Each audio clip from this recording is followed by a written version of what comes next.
आप तय कर लीजिए कि मंदिर के पुजारी को जो जिस इलाके में रहता है उस कॉलोनी के लोग एक वक्त का एक दिन का खाना एक घर से जाएगा। आपके यहां लौकी बनी है तो लौकी की सब्जी पंडित जी को जाएगी, आपके यहां कबाब बने हैं तो जाएगा, खीर बनी है तो जाएगा। अगर आप ये तय कर लें कि पंडित जी आपके खाने का इंतजाम हो गया है, आपकी 10 धोती का इंतजाम हो गया है, अब आप चिंता ना करें और 2 महीने तक हिंदुस्तान के किसी मंदिर में जाएं, उसमें 1 पैसा न चढ़ाएं। उसका मुकदमा जज साईं दीपक सुप्रीम कोर्ट में लड़ रहे हैं। उस पैसे को जो इस देश में पागल हो गए हैं उनको जाके दे आएं, ताकि कई हजार जीडी बख्शी पैदा हो जाए, कई हजार आरएसएन पैदा हो जाए। मंदिर में चढ़ाया हुआ पैसा, आपकी आस्थाओं का पैसा भी आपके काम नहीं आ रहा है। ये जो सच्चर कमीशन 5 करोड़ 1000 करोड़, ये जो माइनॉरिटी कमीशन 15,000 करोड़, ये उनके काम आ रहा है।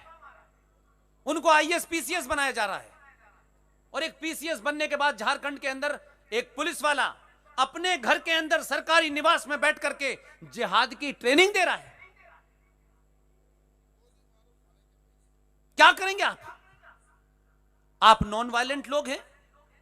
नॉन वायलेंट तरीके बता रहा हूं, वायलेंट नहीं बता रहा, क्योंकि वायलेंट आदमी तो भेज दिया आपने वहां।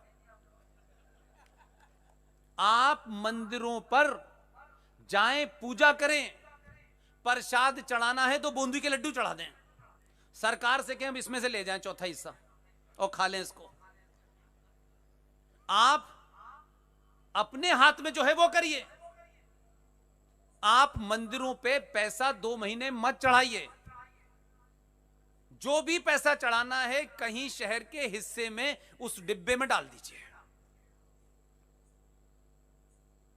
और 2 महीने बाद वो करोड़ों रुपए इकट्ठा हो जाए, फिर शहर में देखिए कौन कौन पागल है जो घर छोड़ के घूम रहा है बिना कुछ बताए, पूछ करके कि तुम्हारे मकान का किराया कैसे जाता है, उसको बताइए मत। अगर ईमानदार हैं जो टीम हमारी काम कर रही है। हमारे पास 2 पैसे नहीं है। हम कोशिश करते हैं कि किसी के यहां क्राइसिस ये है, उसके मकान मालिक से नंबर लेते हैं, यार इसके यहां पैसा पहुंचा देना। उसको नहीं बताते देखो तुम्हारा हम मकान का किराया दे रहे हैं, ये मत करिए। उसके सम्मान को चोट मत पहुंचाइए। मंदिर में चढ़ाने वाले पैसे को तो आप दिखा के नहीं चढ़ाते, वो चुपचाप से चढ़ाते हैं। उतनी ही ईमानदारी के साथ इस देश में जो 10-15 लोग पागल हैं उनकी मदद करिए। 2 महीने करके तो देखिए, वो तो ज़कात निकालते हैं। आपके यहां तो दसत का कंसेप्ट था, धर्मांश का कंसेप्ट था, आपने उसे भुला दिया। हमारे समाज में भी था, हमारी सभ्यता में भी था कि जो आप ईमानदारी का पैसा कमाते हैं उसका 10वां हिस्सा आपको अपने रिश्तेदारों में अगर कोई पीछे कमजोर रह गया है उसको 6% और 4% समाज को जाएगा पैसा। हमारे यहां भी था, आप ही से लिया है। वो 1400 साल पहले आए हैं और क्या गजब के लोग हैं वो। 1400 साल पहले 632 में प्रॉफिट मोहम्मद की डेथ हुई, तब से इस्लाम आया। यही कह रहे हैं। मोहम्मद साहब के माता पिता की डेथ हो गई, बहुत बचपन में ये छोटे थे, अगर वो जिंदा होते तो ये ना हरकतें करते, लेकिन उनके दादा दादी ने इनको पाला। अब उनसे ये पूछ लो कि इनके दादा दादी कौन थे, तो कह यार ये बातें मत करा करो हमसे। इस्लाम जब आया 632 में तो भाई साहब उससे पहले था क्या? दादा दादी कौन थे तुम्हारे?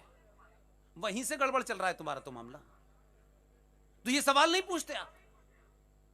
इसलिए उनके यहां फंडामेंटल जो बनाए गए, इसलिए मेरी निगाह में Islam is not a religion, Islam is a political ideology to capture power, nothing more than that. इसलिए क्या है, रोजा रखिए, युद्ध में अगर खाना ना मिले तो उसकी प्रैक्टिस होनी चाहिए। ज़कात दीजिए कि अपनी कमाई का 5% हम मजहब के लिए देंगे। हथियार, गोला बारूद, सामान, नमाज 5 वक्त असेंबल हुई है, एक साथ बैठिए। मोहल्ले के क्राइसिस क्या हैं ये समझिए। जब जुमे की नमाज हो तो मोहल्ले के बाहर के 15 मोहल्लों के लोग एक साथ पढ़िए, तो उस मोहल्ले में क्या हुआ, इस मोहल्ले में क्या होगा, कहां क्या करना है उसको मिलिए। और ईद के मानने से साल में एक बार एक दूसरे के घर सेवइयां खाइए।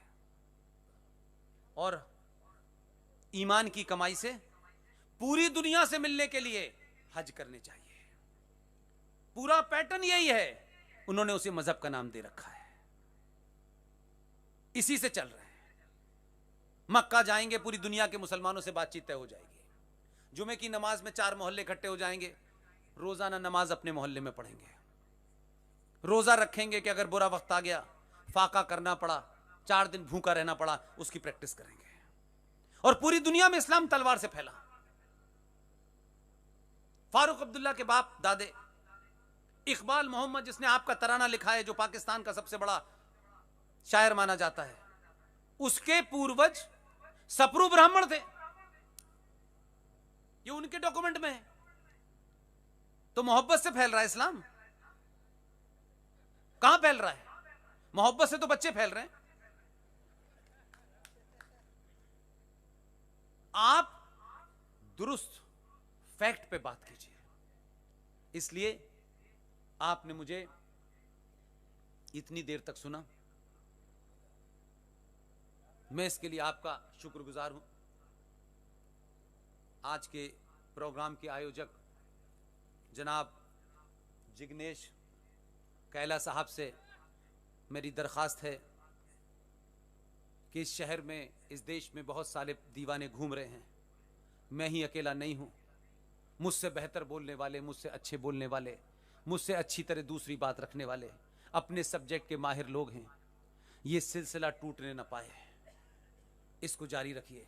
और जब तक चलाइए जब तक इस सभा में बैठने वाला एक भी आदमी जो उठ के यहां से जाए और ये कहता हुआ जाए यार टाइम मेरा बर्बाद हो गया, जब तक उसको नहीं समझ में आ जाता तब तक इस तरीके की सभाओं को करते रहिए। आप सब लोग धनाढ्य लोग हैं, संपन्न लोग हैं, जो जरूरतमंद लोग हैं उनकी मदद कीजिए। मदद करते वक्त बताइए मत कि हम मदद करने आए हैं। घरों में जाएं तो सोफे के नीचे पैसे रख के चले आए, घरों में जाएं तो उनकी अलमारी में पैसा रख के चले आए। 10 लोगों में उस पैसे को गाएं ना कि हमने तुमको 2000 रुपए हम देने गए थे। ये मत करिए। जो लोग अपना घर बार छोड़ के आए हैं उनके अंदर इस ईगो की वजह से वो जिंदा हैं, इसी ईगो ने उनको यहां तक लेके आए हैं। उनकी ईगो को हर्ट मत करिए मदद के नाम पे। इसलिए अपने सफ़ें सीधी कर लीजिए। इस्लाम में नमाज पढ़ते वक्त जो इमाम साहब आगे खड़े होते हैं वो कहते हैं सफ़ें सीधी कर लीजिए। कभी सुना है आपने? आप मुझसे पूछ लिया कर लिए कुरान के बारे में।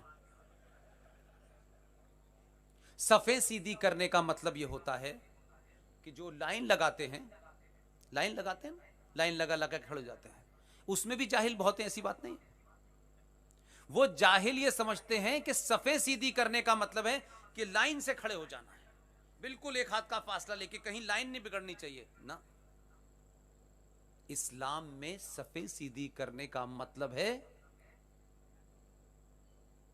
नाउ यू रेडी, आप पूरी दुनिया से डिसअटैच हो जाइए। सिर्फ इस वक्त आप अल्लाह से बात करनी है। मुसलमान मूर्ख समझता है कि लाइनें सीधी करने के लिए कह रहा है।